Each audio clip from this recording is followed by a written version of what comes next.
What's up everyone, Zachary Seif here, and today we're going to be doing a rig rundown for my band Evolution X.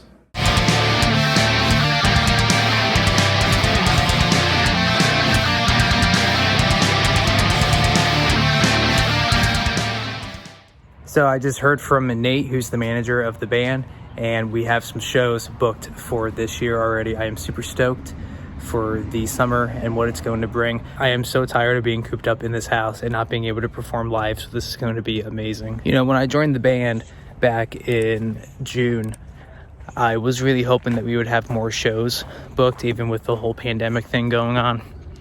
But, you know, sometimes it doesn't always plan out that way. So far we have 2 shows booked in May, and that's going to be our official return to the stage for the year. And I figured to kind of celebrate and commemorate that, I would give you guys a little sneak peek as to what I keep in my guitar rig for Evolution X. So let's go take a look. So we'll start with the guitar rack. This is my Quantum Industries GTX-01. This is a triple guitar touring flight case. Full disclosure, I do work for the company, but all thoughts and opinions on the case are those of my own through my own personal experience, and so far I can say that this is probably my favorite case that I've ever used. So I got 3 of my guitars in here. I got my Paul Reed Smith Custom 2408. I have my Kiesel Vader headless, and my Ernie Musicman John Petrucci Majesty. So one of the things that I want to point out of the case is the headstock clip here that helps to lock the guitars in place during transit. These are very handy and helpful. They don't move around at all. And then for the show, I can unlatch them all, tuck them back, and the guitars won't fall out while I'm on stage. So my Custom 2408 is probably my main guitar. I've been using it for a couple years now. And the main reason why I enjoy it so much are the classic 8515 pickups have the 408 switching system. So what this does is it enables an actual coil split, so it'll separate the 2 magnets so that you just get a single coil at a time. And with the PRS system, you don't have any volume drop, which you usually get with most guitars. They have this feature, which is really cool. So I can cover just about all the ground I need to with this one guitar. I blocked the bridge so it stays stable for different tunings, and the guitar just looks and feels great. Next up is my Kiesel Vader. This is my headless guitar that I ordered custom from Kiesel back in July of last year. And I picked out the colors and the woods that I wanted. I really wanted the guitar to kind of speak out and scream, so I went with a pretty sweet shell pink, and I went with the zebra wood fretboard. And this guitar has a 5-way switch that works very similarly to the PRS, where the 2nd, 3rd, and 4th positions have different configurations of that coil split I was talking about earlier. This guitar is very light, and it makes it very easy and comfortable to use for long periods of time while on stage. And last but certainly not least is my Ernie Musicman Majesty. This is the Artisan series. It's John Petrucci of Dream Theater's signature guitar, and it's probably my most prized possession. I like this guitar because it just has unparalleled fret access. With the set neck construction, I can get all 24 frets without any wood in the way. And the control layout is extremely ergonomic. With one swipe of the hand, you can toggle the piezo acoustic system on and off. You also have a built-in boost and coil tap like I talked about before. I keep this bridge floating so that I can do some pretty cool whammy stuff while doing solos. The guitar is very ergonomic and comfortable to play on stage. So back to the case, one of the little modifications that I made was permanently installing these 2 pieces of foam with some Velcro, and then I glued the bottom half to it. Since these are the only guitars that I keep in the case when I take it out, I figured I'd have it super stable and solid, and I also permanently installed these foam dividers, again, just for added safety protection. And then the coolest part are the LEDs that I installed, and this is just gonna look super sick. And at the heart of my rig is the Kemper Profiler stage. And the reason why I went with the Kemper over another unit is just the fact that I have the perfect amount of rig and amplifier options, as well as the option to toggle on multiple effects pedals on and off, all with one simple unit that has a ton of outputs and inputs so that I can plug into different systems depending on where we're playing. and it's just very easy to set up and use right off the bat. And again, what I like about the stage is I can access all 5 rigs really easily, and for solos, I just press and hold, and my solo tone will be engaged. And then, like I said before, I can turn individual pedals on and off without needing a giant board. And then I have a Mission Engineering.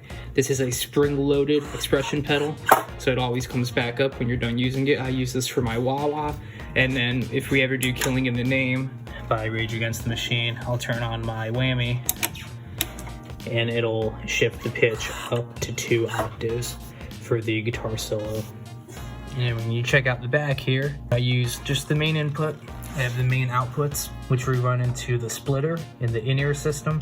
So when I send this to our system, it gets split, and I get a copy of it for the in-ear system so we can all hear it on stage, and in front of house gets an identical signal so that they can adjust the volume and EQ for what they need in the monitor mixes as well as for the audience. Other than that, I'm only using the expression pedal output, and as you can see, I've taped over all of the jacks that I do not need, and this is just to prevent anything like dust or sand from getting in, because we play a lot of outdoor venues. So you'll see that I have the back taped up as to not damage any of the ports. So to go over everything that I keep in my gig bag, got 3 Mogami instrument cables. I really accept nothing less than the best when it comes to these cables because I need them to perform in all these different environments that we play in. So I keep 3, one for the guitar into the Kemper, one for the Kemper into the onstage amp if we're using any backline for stage volume, and then a spare if either goes down.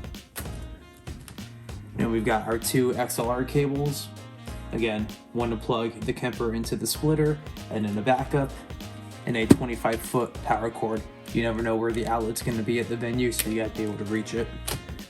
And then in the smaller compartment, I keep 2 TRS cables for my expression pedal. Again, a main and a backup. And then for charging my phone, especially with all the vlogging I do, keep a charging cable and a wall wart. And in case I can't access power, I have this killer RAV Power bank. And this thing has 26,800 milliamp hours, which will charge my iPhone 12 Pro Max at least 5 or 6 times from empty to full. Then I got my batteries. The Majesty takes AA's, the 9-volt just in case anyone else needs one. Keep my stage bandana, which I hang out in my pocket. Picked this up at the Eagles Hotel California tour 2020. I just like having it for a little color on stage. Last but not least, the most important accessory, the bottle opener. This gets used more than you think. Then of course that all fits in my Novation. This is the MIDI keyboard backpack, and it fits the Kemper stage in it. Or if I want to bring out the fractal rig, I can fit that in here as well. And everything fits in these compartments. It's a nice sturdy heavy duty backpack, and it's really reliable. So one last thing that I want to point out, this is the lid for the Quantum Industries case, and this is my accessories pouch that stays velcroed into the lid. So I have my in-ear receiver pack. This is the Sennheiser G4. I use rechargeable Envelopes, and this is how I get the mix from the in-ears into my ears.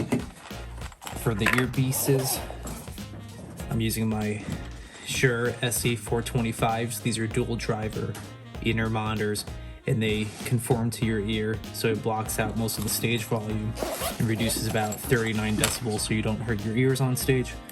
For setup and stuff where I don't need the in-ears but I just need some hearing protection, I have these ear erasers. I love these things, they're great. And for the gigs where we can't use the in-ear system, I wear these. Always keep plenty of spare guitar picks. I use the Eric Johnson Jazz 3s on stage. I keep some extras in here as well. Pen and Sharpie. You're gonna make changes to the set list, so you gotta make sure that you can mark those down. Extra batteries for the LED system as well as the in-ears. And then for changing strings and making adjustments to the setup on the fly, especially since we play on a lot of beaches and humid environments, gotta make sure that you can change your strings and make adjustments when needed.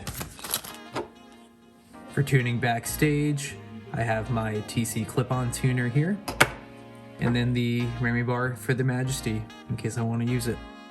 So one of the biggest benefits to this guitar rig is the fact that I can carry everything in a single trip. I keep the Quantum Industries case in one hand, throw the backpack over my back, and I'm good to go. It keeps load in and load out super quick and efficient. So that was my rig rundown for Evolution X. What do you guys think? You like my choice in gear and guitars? Do you hate it? Why don't you let me know in the comments what you use live, and if you have any suggestions for me, be sure to let me know as well. Like, comment, subscribe. You guys know how to do that whole dance by now. Remember, it all helps me out so that I can put out more videos for you all and see some growth in both my own videos in the channel and also as a musician and a person myself. Until next time, take care everyone.